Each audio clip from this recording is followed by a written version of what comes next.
Welcome to the Healthy Food, Healthy Farms webinar series. Today's webinar is Preventing Obesity by Acting Locally.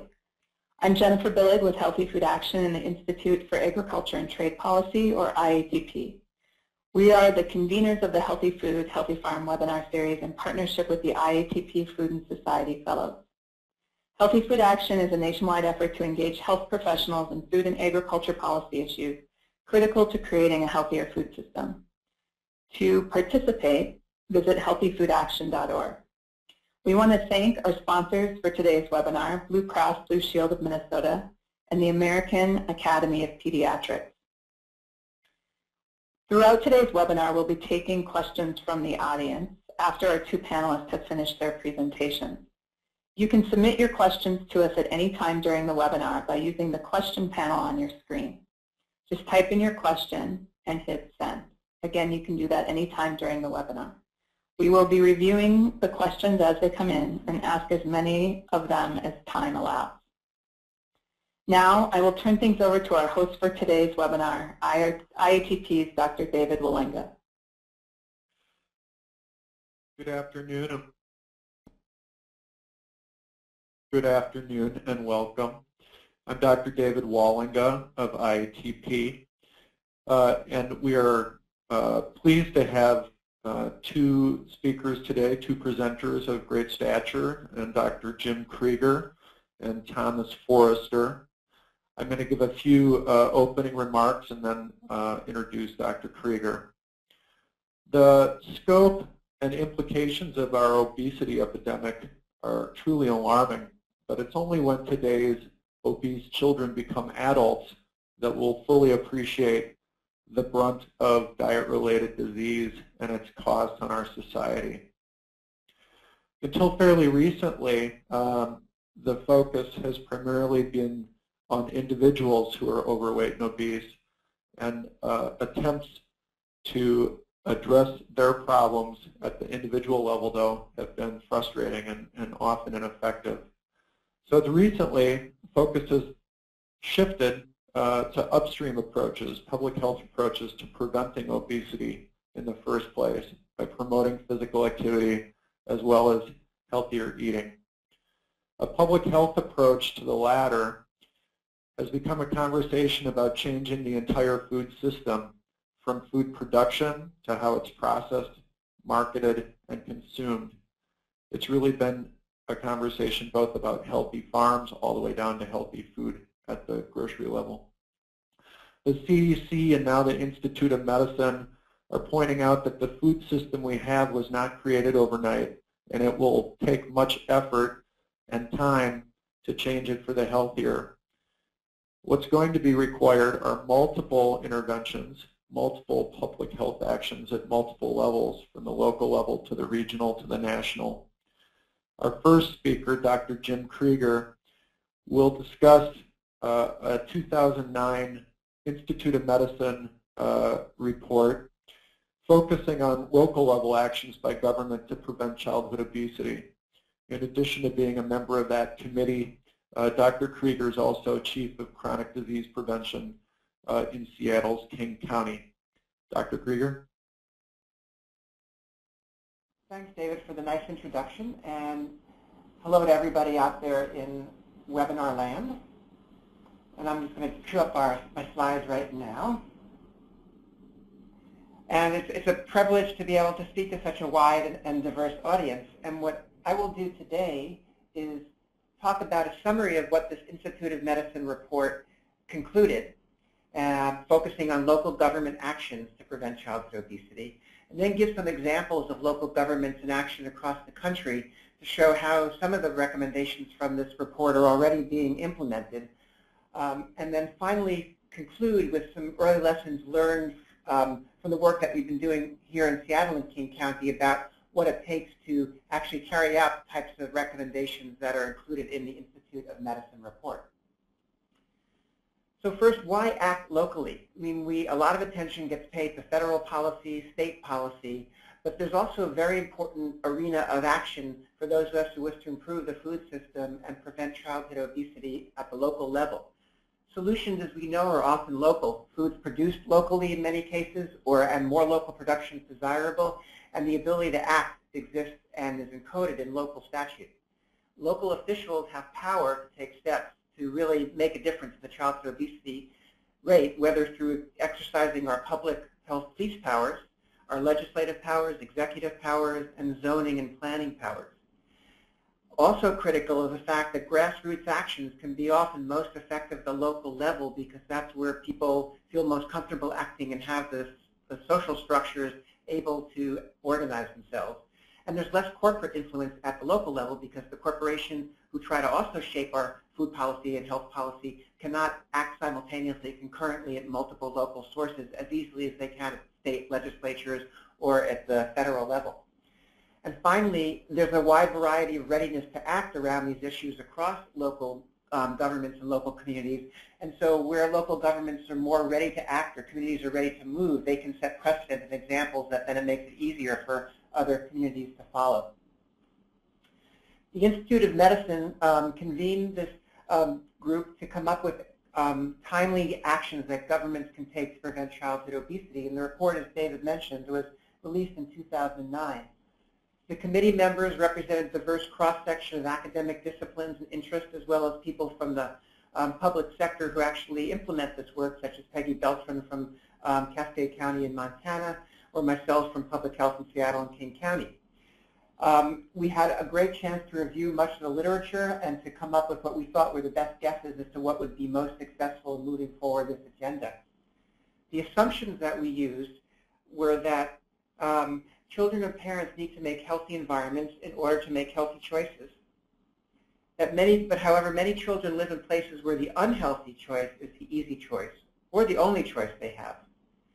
And that the environments in which these children live are shaped by policy and systems change strategies. And therefore, local governments, by taking policy and systems change approaches, can change the environment and provide equal access to the health-promoting factors in their communities. We did a literature review, and as well, we scanned actions that have been implemented by local governments and their partnering organizations across the country. And we're supported in this work by the Centers for Disease Control and the Robert Wood Johnson Foundation. When we chose promising interventions on strategies, they needed to meet these criteria. They needed to be something that local governments could do and that would likely directly affect children, although as a co-benefit they could also affect adults.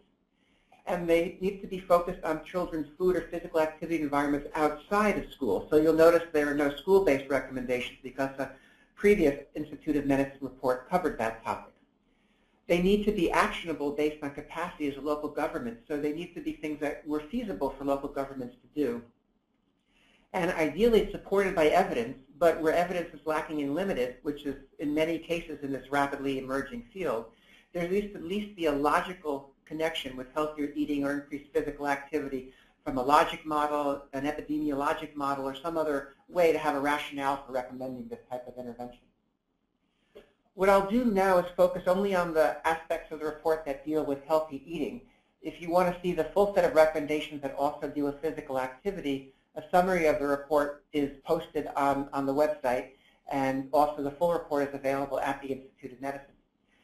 For healthy eating, the goals were to improve access to and consumption of healthy, safe, and affordable foods through multiple areas of action listed on this slide, including retail outlets, restaurants, and so forth. A second major goal was to reduce access to and consumption of unhealthy foods, meaning calorie-dense, nutrient-poor foods, primarily through policy and ordinance strategies. And finally, to raise importance about raise awareness about the importance of healthy eating by media campaigns and social marketing campaigns. Although many potential action steps were identified, the committee also listed what the 6 most promising action steps were in the healthy eating arena and 6 most healthy steps in the physical activity arena. The 6 most promising steps for healthy eating were to attract supermarkets and grocery stores to underserved neighborhoods through incentive programs, to require menu labeling in chain restaurants, to mandate and implement strong nutrition standards in government-run or regulated after-school programs or rec centers, parks, child care facilities, places where children tend to eat when they're not at home and not in school, to adopt building codes to require access to and maintenance of water fountains, to increase water consumption as the healthiest beverage, to implement a tax strategy to discourage consumption of foods and beverages that have minimal nutritional value, and finally, to develop the media campaigns that I mentioned previously as a goal. So for more information, you can visit the website at the Institute of Medicine, which is listed here, and you can get a summary of the report, or you can order the whole report. So that was in 2009, and now we're beginning 2011. So where do we stand with moving forward implementing some of these recommendations? What I'll do is give you a survey of efforts, some of the efforts that are going on. This is not meant to be an inclusive list or the best of kind of list, but just to give more sense of what's happening out there, to show that it's actually quite possible to make some significant progress, even in a brief year or two period, to move forward on some of these actions and strategies for local governments. So the first one was attracting supermarkets and grocery stores. And some examples of this are that Rochester, New York has recently provided $6 million and 4 acres to develop a shopping center through a private-public partnership to get a supermarket to go into a neighborhood that previously was a food desert. New York City's Fresh initiative is now making tax incentives and zoning enhancements available to supermarkets that want to invest in underserved neighborhoods throughout the city. And then, of course, many of you are aware of the pioneering work of the food trust based out of Philadelphia for doing these similar kind of actions. And now, if all goes well, there'll be federal funding available as well through the Fresh Food Financing Initiative to accelerate this work. So lots of progress in this particular strategy. The second is nutrition standards for government-run or regulated programs serving children.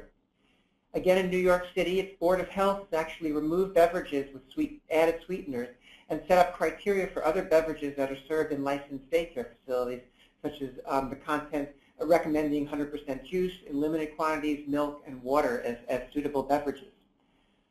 New York City has the ability to regulate its child care facilities. This doesn't happen in all jurisdictions like ours in Seattle-King County, where that power is reserved for the state.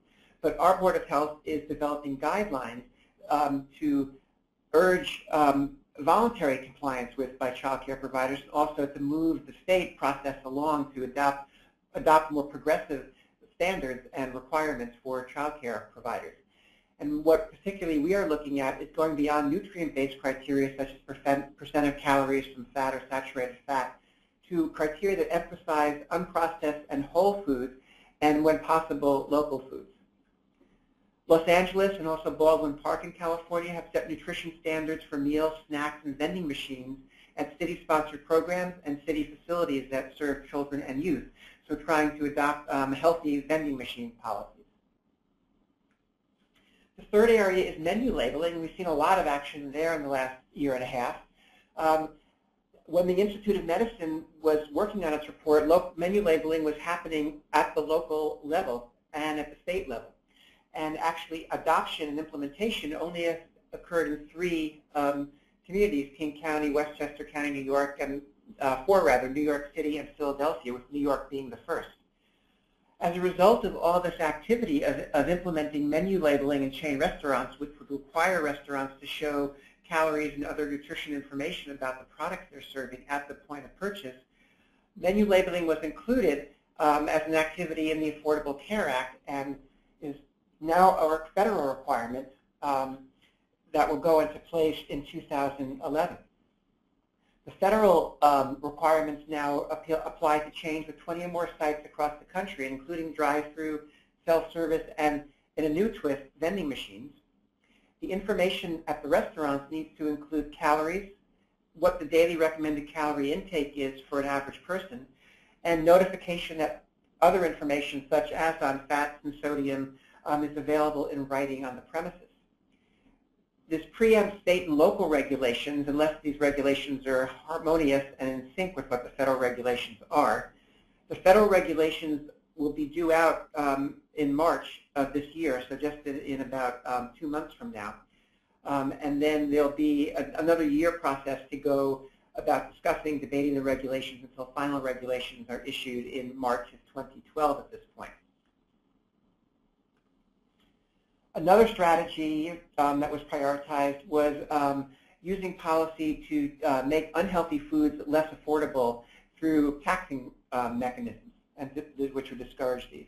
A prime target of this in the recent year and a half has been to focus on sugar-loaded beverages such as sodas, sports drinks, energy drinks, sweetened fruit drinks, and so on.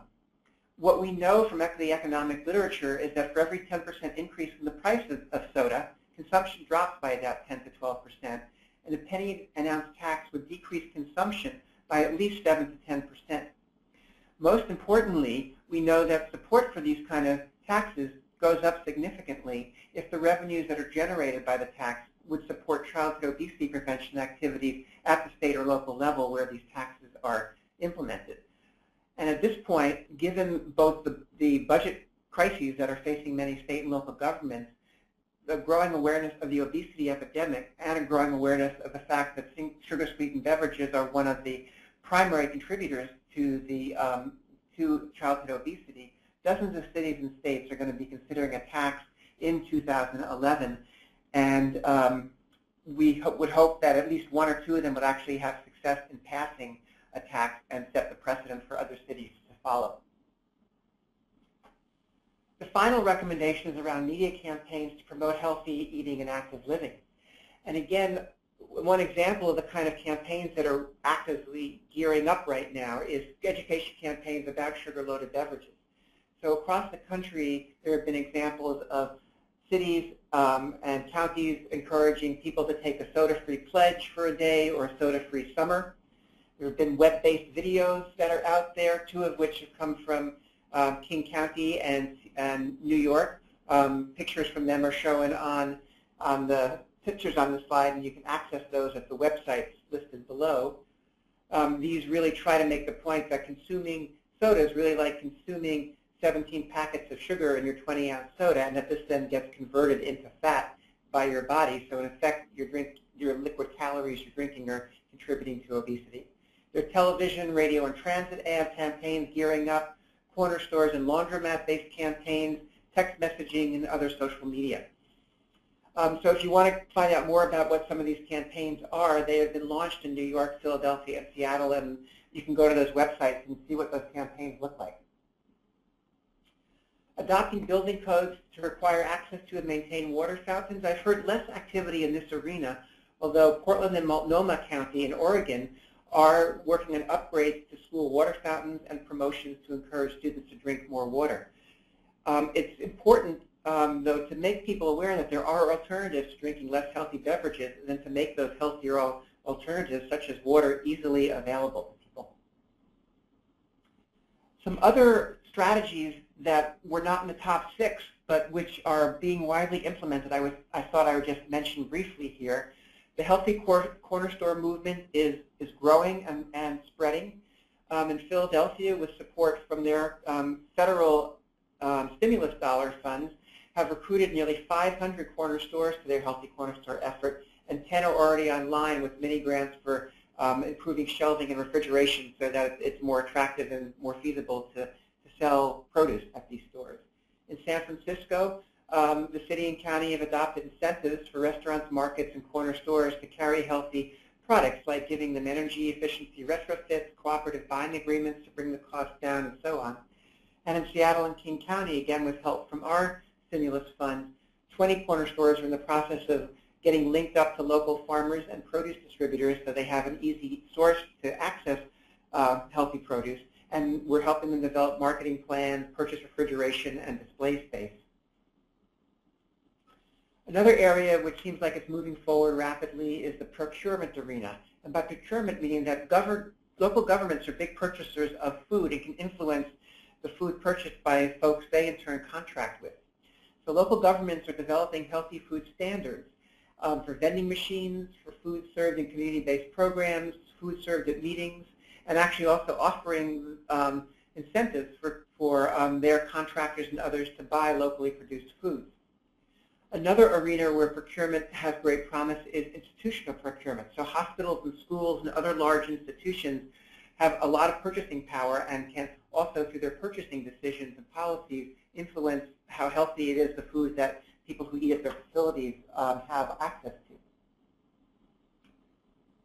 In Somerville, Massachusetts, there are other incentives that are going on to increase access to healthy local foods. And this is an area where the line between obesity prevention and promoting healthy food systems blurs a little bit, and there's a win-win, I think, for advocates on both sides of the obesity prevention and promoting local healthy foods.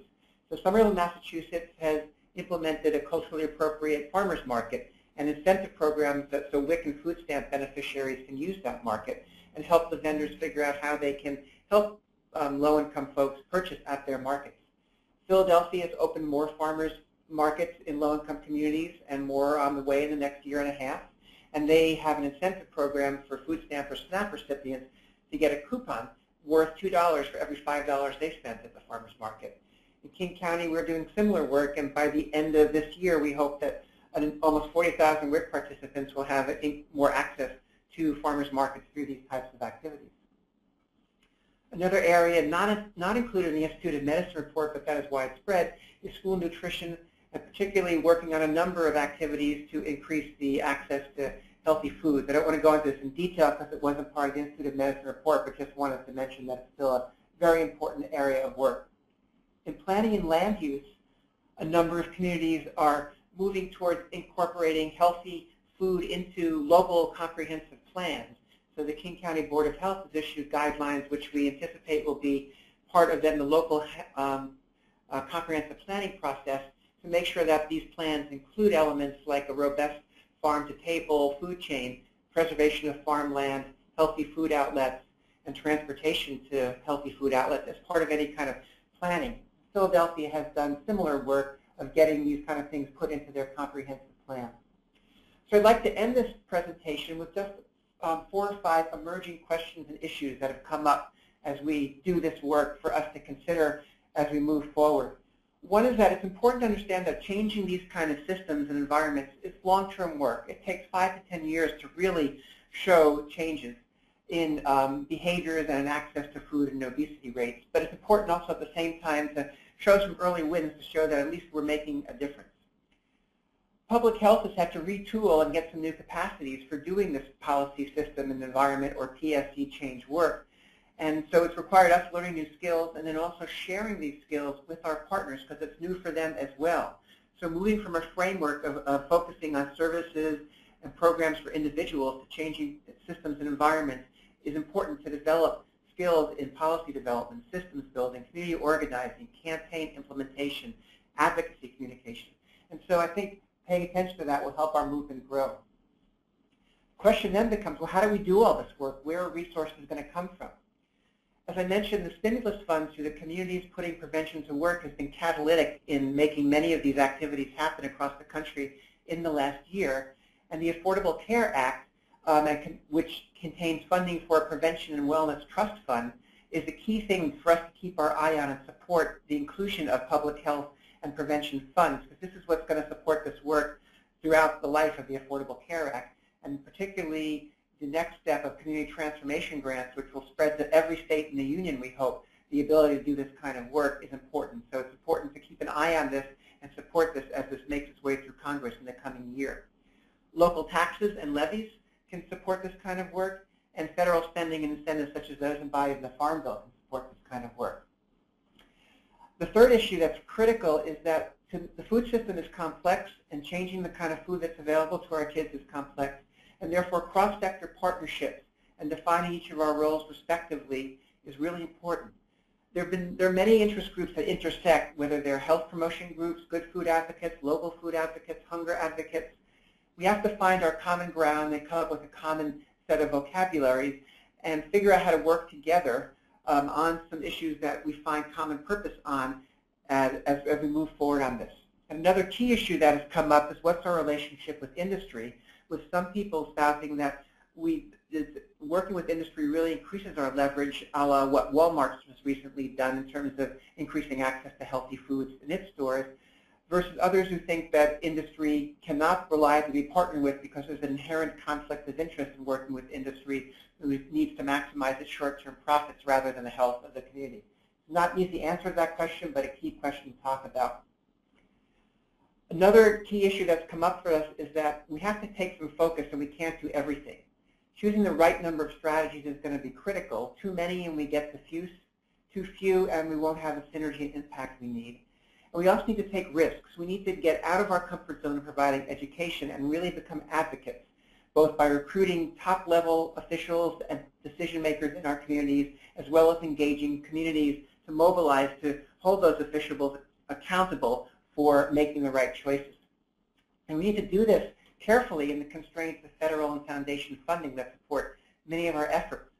And while we're talking about action at the local level, we need to also understand that we have work going on in communities across the country, and we need to take that political capital that's being developed at the local level and help join it up with others to make this into a national movement. And finally, there are questions that we need to be able to measure what we do and make the case for what we do at the surveillance and evaluation level. We need to stop measuring just behaviors about what people are eating, whether they're obese, whether they're physically active, and monitor the actual systems and environments that we want to change over time to show that we're making differences. So to conclude, there really is a new paradigm for us in public health around preventing chronic disease that's emerged out of our work in preventing childhood obesity. We are focusing much more on policy systems and environment change. We're focusing on these upstream determinants of health. We're focused on cross-sector partnerships in which we are one of many collaborating to make these changes happen. And we are really placing a premium on engaging our communities to do this work and to find out from them what will and will not work and what's important rather than rely on the word only of experts. So thank you very much for your attention, and I'll look forward to questions and comments as well as Thomas's talk coming up. Thank you. Thank you, Dr. Krieger. That was really a fabulous overview and gets us a lot of fodder for more discussion and conversation. We'd like to turn now to our second speaker, Thomas Forster. Thomas is probably among the people who have worked most broadly in terms of food system policy in the country, from the local level up to the federal level. In the last Farm Bill, for example, and the years before that, Thomas was policy director of the Community Food Security Coalition, which is a big champion for many of the community food programs that came about. We're going to hear more about that. And currently, he's a policy advisor to School Food Focus. And he's going to talk about how policies at the federal level can help or hinder food systems change at the local level. Thomas? Thank you, David. Thank you very much. And my presentation will build on many of the connections from Jim's great talk just now. I am going to focus on how the local action and some of the strategies that are in the IOM report actually do have a bearing in the Farm Bill process, but try to give a little bit of context, and the key messages here are really that the health community, along with other newly emerging stakeholders in the Farm Bill process, do need to understand the budget and constraints and politics of the next Farm Bill. We don't have time to go into the details there, but I can give just a few broad brushstrokes there.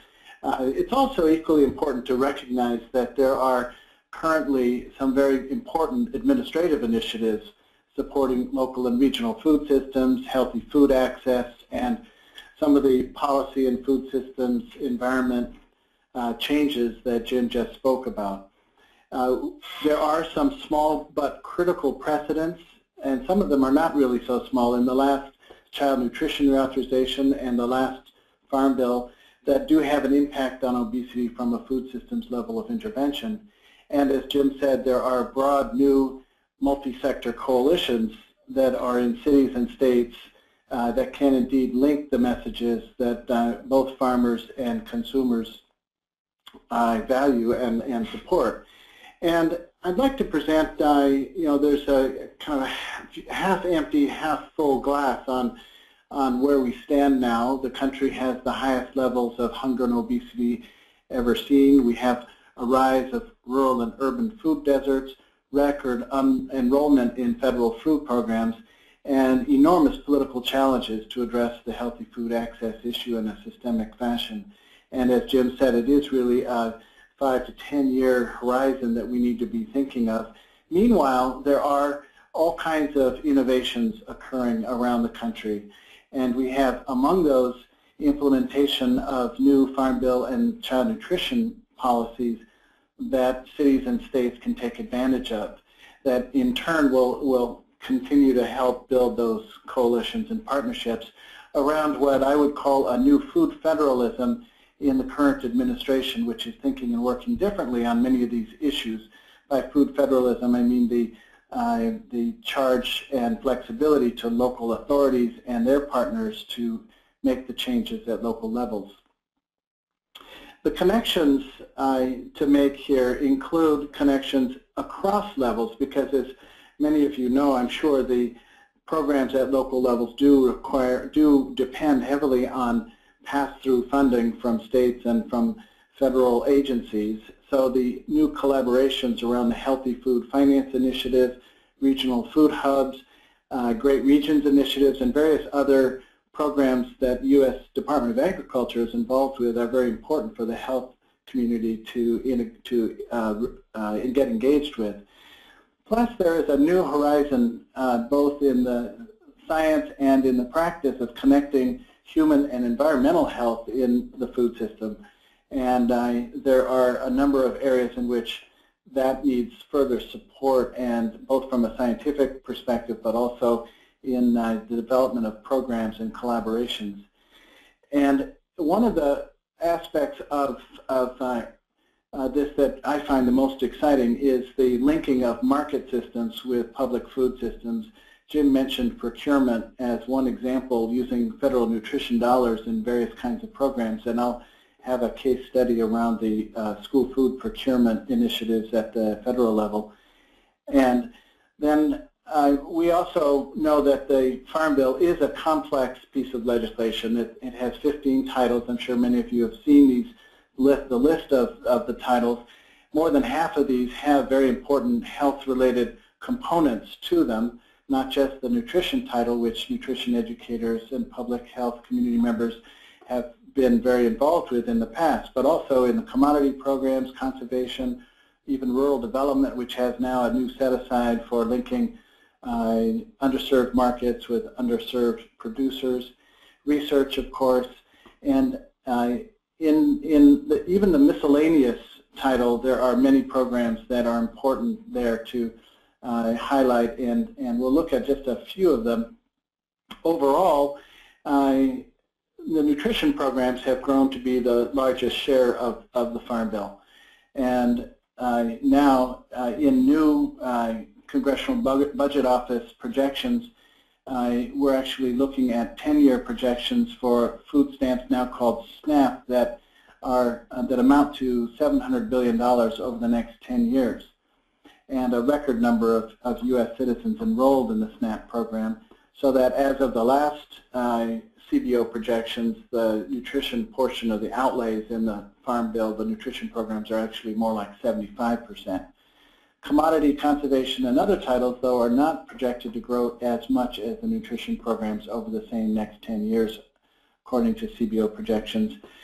But we have to realize how much pressure there is, and we can get into this in a Q&A if you wish, around cutting all the Farm Bill entitlement programs, and this also depends on whether there will be budget reconciliation in the coming Congress. I think it's important to understand that there are core traditional communities of interest, and every Farm Bill in the past 4 or 5 decades has been a negotiation between the farm community, anti-hunger, and more recently the conservation community. And as part of the anti-hunger community, of course, the nutrition advocates have been inclusive of nutrition educators and public health community members as well. But there are newly engaged communities. The broader health community has now, from what Jim was saying about local action, has risen to a level of engagement that we expect to see increase dramatically in the coming Farm Bill. With that, I label it good food communities, but it's a very broad brushstroke of all the urban food justice and community food security interests that have begun to organize at local and increasingly also at federal legislative levels.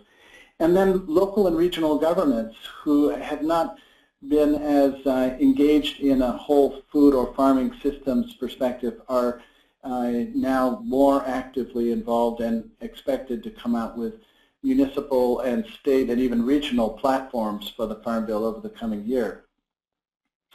Some of the impacts, and this has to be very abbreviated here, of the Farm Bill on food access and obesity can be divided into categories of policy that cut across many of the titles.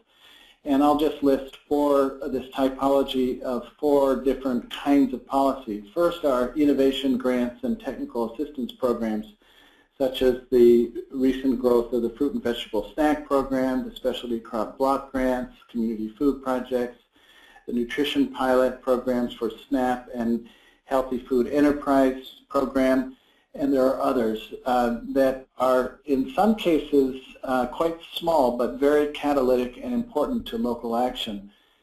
There are market rule changes which can actually be perceived by the committees of Congress as no-cost changes but significantly affect the marketplace, such as the geographic preference flexibility for school food purchases, which I'll dive into a little bit more in detail in a minute.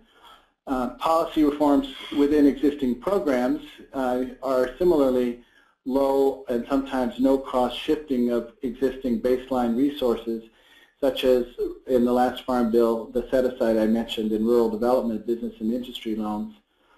And then there is just a group of anywhere from 15 to 20 small but catalytic programs that benefit consumers' health and farmers' economic viability. It really was about 2 Farm Bills ago that a constituency began to emerge in Congress for policies that both farmers and consumers can support and fight for, and that cuts through some of the traditional separation between urban and rural interests. More of an urban-rural partnership has begun to emerge, and some of these programs will be the subject of a report being prepared by the Center for Livable Future at Johns Hopkins. Just to go into one of these, which gives also a sense of how it's not just one Farm Bill or one child nutrition, but sometimes hopscotching across Farm Bill and CNR reauthorizations. The geographic preferences I mentioned expanded from school lunch to all child nutrition programs between the 2002 and 2008 Farm Bills, and a complementary innovation grant program for farm to school was authorized but not funded in 2004 and just got funding in 2010. Sometimes it takes 2 cycle rounds to get even a solid start. And then because of the current administration's support for these policies, unlike past administrations, we have a new draft rule in the use of geographic preferences that allows and extends to all regions the possibility of local and regional sources of food year-round. The 2012 Farm Bill presents opportunities to deepen or further the application of geographic preferences, but even perhaps linking other health-related criteria to procurement bids and contracts that may take statutory changes, but ones that are either low cost or no cost, which is important in this budget environment.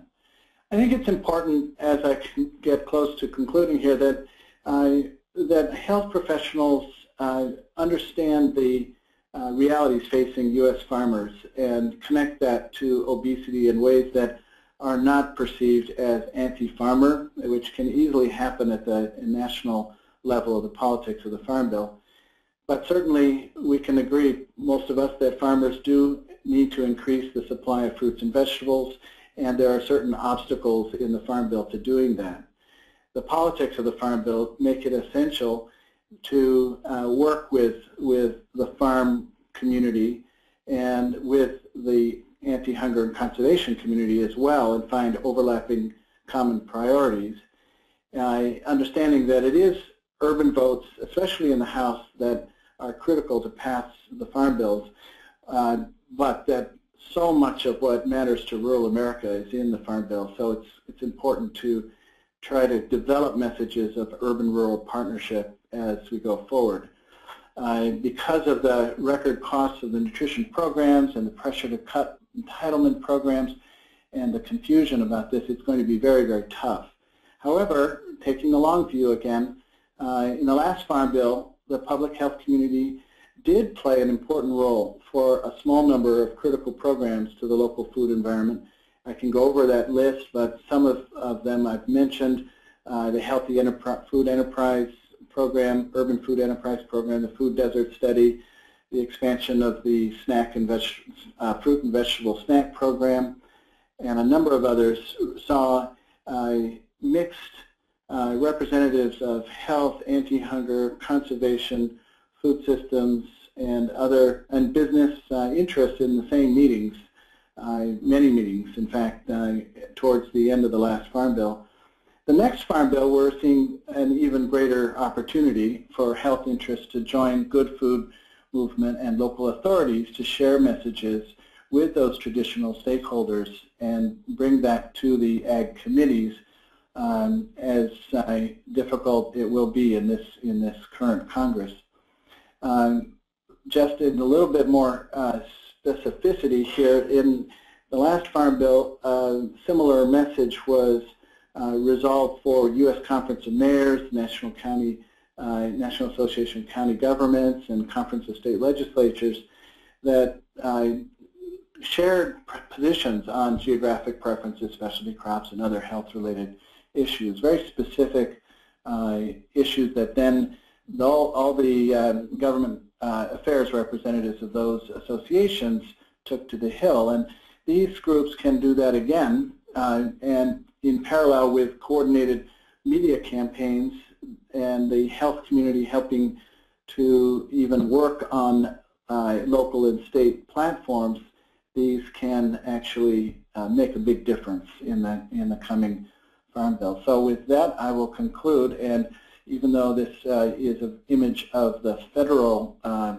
Capitol, to remember that it is the local action that brings change over a period of time to the federal programs that we know affect obesity and food access at every local jurisdiction. So thank you very much, and I will stop there and look for questions. Thank you, Thomas. And just to remind people on the call that due to the volume of registrants, you can submit questions through the chat function. I think I'll kick things off with a question to Dr. Krieger.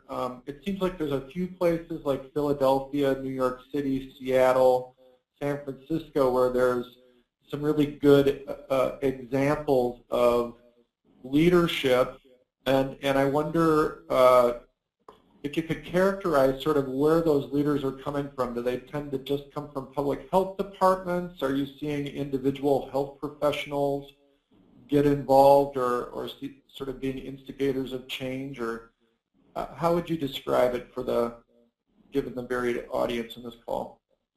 Yeah, thanks, David. Well, first, I want to say I gave examples from selected cities, but this work is really turning into a movement across the country, and there are active, exciting things going on in literally scores and scores of communities at this point.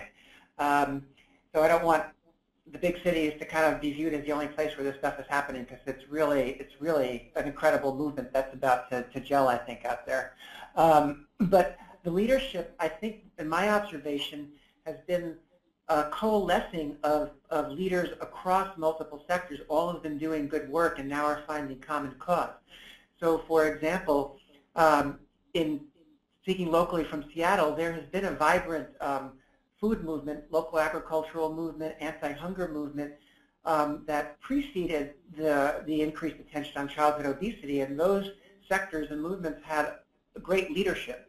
Within public health and within the health community, there have been people who have been advocating and concerned about childhood obesity, but it's only been relatively recently, by recently I mean in the past 5 years or so, that the focus has really fully embraced this policy systems environment change and led the folks within the health sector to then partner with folks in agriculture or in anti-poverty activists and so on to really bring about these cross-sectoral kind of partnerships that are really needed to make this stuff move.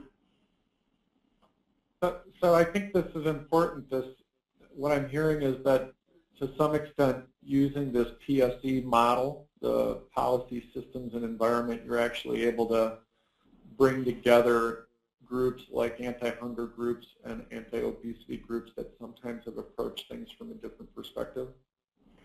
Yeah, I think that's the case, and I think learning the common language and translating across the cultures has been important.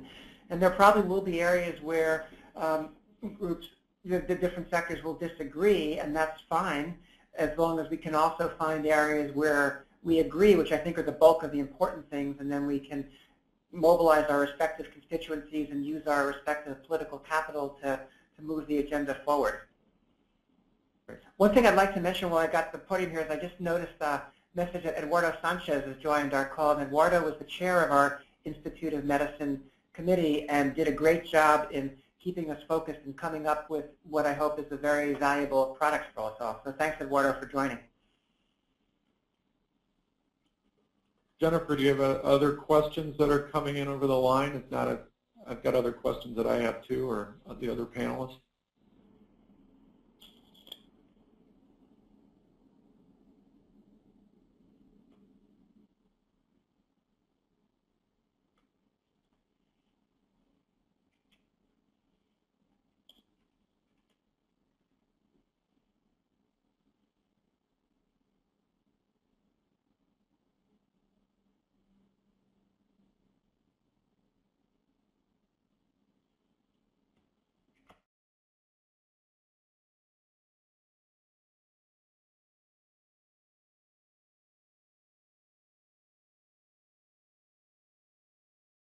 Here's a question for the panelists. What Farm Bill policies make growing fruits and vegetables difficult?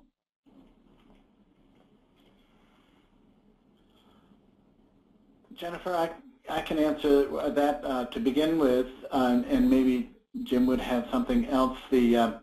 One of the targets of debate recently has been the prohibition against using acreage, farmers that have acreage enrolled in the commodity programs for conversion to fruit and vegetable production and still receive benefits under the commodity title. So that there's a pilot now underway, but that is one area that will probably receive quite a bit of attention.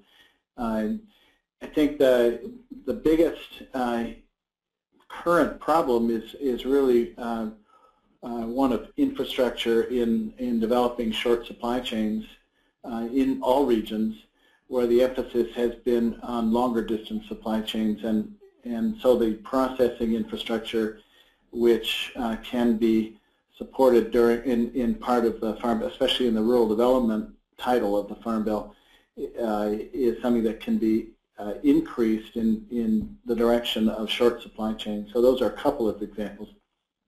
Great, thank you. And to either of you, what is the role that health plans could play in acting locally?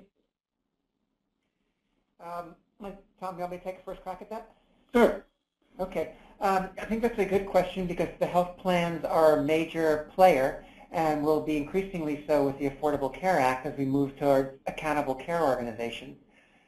There are things that they can do quite locally, which is at the institutional level. They can adopt programs like Healthcare Without Harm, where they support healthy foods served on site, where they ban unhealthy foods from their vending machines, where they reformulate what meals are produced for both patients and in their cafeterias, where they sponsor community-supported agriculture drop sites or farmers markets actually on site. There are many things around healthy eating and obesity prevention that they as large institutions can do. They also are often large employers And so they have a great opportunity to do workforce health promotion activities around healthy eating and being physically active as well.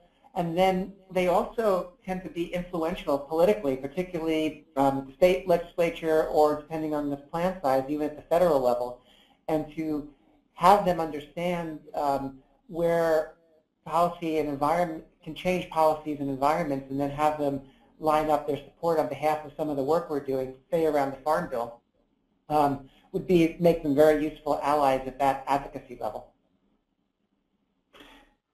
I would add only to that the healthy food eating and action plans can also be linked in with the efforts to pull priorities together from various sectors into platforms at local levels for federal Farm Bill priorities that we're expecting to see develop again in cities and states. The last time around, New York City had a very strong Farm Bill. What can the Farm Bill do for New York? And other cities also began to develop their priorities, where it brought together the local food, agriculture, anti-hunger, conservation, local authorities like city and county and state governments. So if the action plan content can be linked into those efforts, that might be a very effective way to continue to build the coalitions that we're talking about. And this, again, is for either of you. What is the role that pediatricians or other kinds of clinical professionals can play in this new policy systems environment paradigm? How much do you want me to start with that one, or? Go ahead. Yeah, I think that's a question my colleagues ask. I'm actually also a practicing physician, although an internist at our county hospital in Seattle. And when I talk to the residents and talk to other colleagues about it, there are a couple of roles that I point out. One is that physicians have historically been very important voices and respected voices in their communities. And so when they speak out and talk about certain policy issues as affecting the health of their patients and their communities, their voice carries a lot of weight. So for example, we have set up a program now with our health department where we take residents in training down to the state legislature so that they can go to a lobby day and talk about the health impact of various policy initiatives being discussed in the legislature, and talk from their own personal experience of working with their patients, because the stories that we as frontline healthcare providers see really illuminate what the policy issues are in ways that drive them home to policymakers that the statistics and the data and the more abstract discussion don't make. So I think, to me, that is one key role. The second key role that providers can say is if they, through their observation and close work with families and children, see issues that are making it hard for the healthy choice to be the easy choice, oftentimes the best policy ideas come up from real-world experience like that. And then so those physicians could relay that or bring those up to other partners who are advocating and working in the policy arena, say, we have a problem, what's the policy fix for this? So I think both suggesting policy issues to bring up and then becoming advocates on behalf of the medical community can be very powerful roles.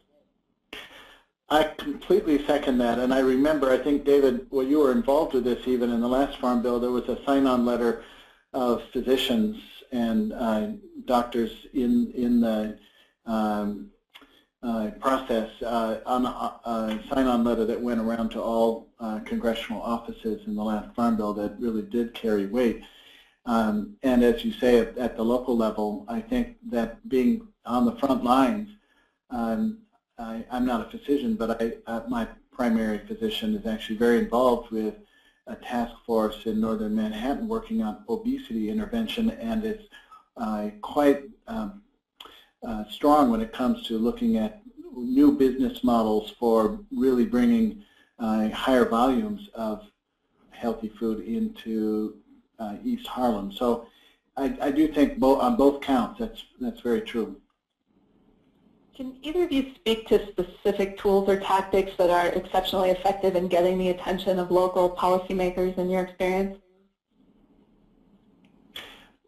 There's nothing that replaces direct engagement between people. I think that if representatives do listen to their constituencies, and if it happens to be a member of a health professional who walks in with an issue that isn't one that they expect to hear from a pediatrician or from a specialist in the medical field, it is taken very, it's taken very seriously and can have quite an effect. So direct engagement, there's no replacement of, but there are efforts that can, because of people's time and busy lives, that can actually relay those sentiments through letters and through public engagements that are organized by either chapters of associations or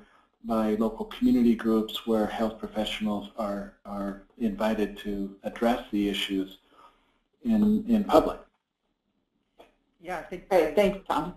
And I second that, Thomas. And I think a couple other things I could then add to that is the use of media, particularly earned media, meaning getting interviewed for a news show or a talk show or an op-ed piece in the newspaper by physicians or other health professionals can be, again, call attention of the local decision makers to an issue because they pay attention to those things quite closely. Another way is that members of the healthcare sector often have relationships directly through political connections or other organizations where they can kind of get some airtime or ear time from key decision makers, and bringing those relationships to this advocacy kind of work can be very effective. So basically getting a sense of who knows who and then figuring how to use that. Another thing that really gets local elected officials attention is money. And so if there are big funding opportunities that might bring dollars into their cities and counties, and the anti-obesity or food sector or health professionals can help them get those grants, and the most recent example is the stimulus money, which brought millions of dollars into many communities to address obesity. That really gets their attention and moves it up in their radar screen. And finally, being strategic about understanding what is the agenda of your elected official and what do they need to advance and have their work move forward, and then figuring out what the link and intersection is with our agenda and framing it for them that way can be really helpful. And we have just a minute left, but one last question, if either of you could respond quickly. What are some examples of system evaluations performed by some of the leading cities, such as New York, Philadelphia, or Seattle?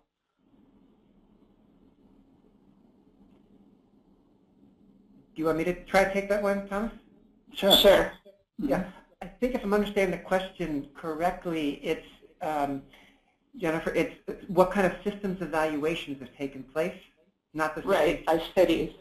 Yeah, so I think there's a lot of work going on. I think if this is referring to the food systems, there are many local, regional, and food policy councils or their equivalents that have begun undertaking systematic assessments of the food systems all the way from production to consumption to disposal across their communities. And these systematic looks have been actually quite helpful because they both educate people locally about how all the pieces fit together and where they fit in, but they also then give information about what kind of changes might be made to make it work more smoothly so we can get more food into low-income communities that's healthy, for example. And very quickly, I would mention a couple of examples that come to mind. There's the San Francisco Food Systems Assessment done now, I think, a year and a half or two ago, and the more recent FoodWorks initiative, which isn't so much an assessment, but a resourcing of a very multi-agency effort to try to understand the full food environment. And in those cases, those kinds of assessments, if there were a strong and structured professional health role tied right into it, I think that would help in both directions in making the studies more profound and powerful, but also in making them more politically important. Great. Thank you, Thomas. Unfortunately, we're out of time, so that will have to be our last question. Please visit the healthyfoodaction.org website and consider adding your name to the list of distinguished health professionals who have already signed our charter calling for a healthier farm bill. You can also follow Healthy Food Action on Facebook and Twitter and watch for more information about upcoming webinars on the Farm Bill, children's food environments, and endocrine disruptors in the food supply. A recording of this webinar as well as the slides from our presenters will be available first thing next week at healthyfoodaction.org on our homepage.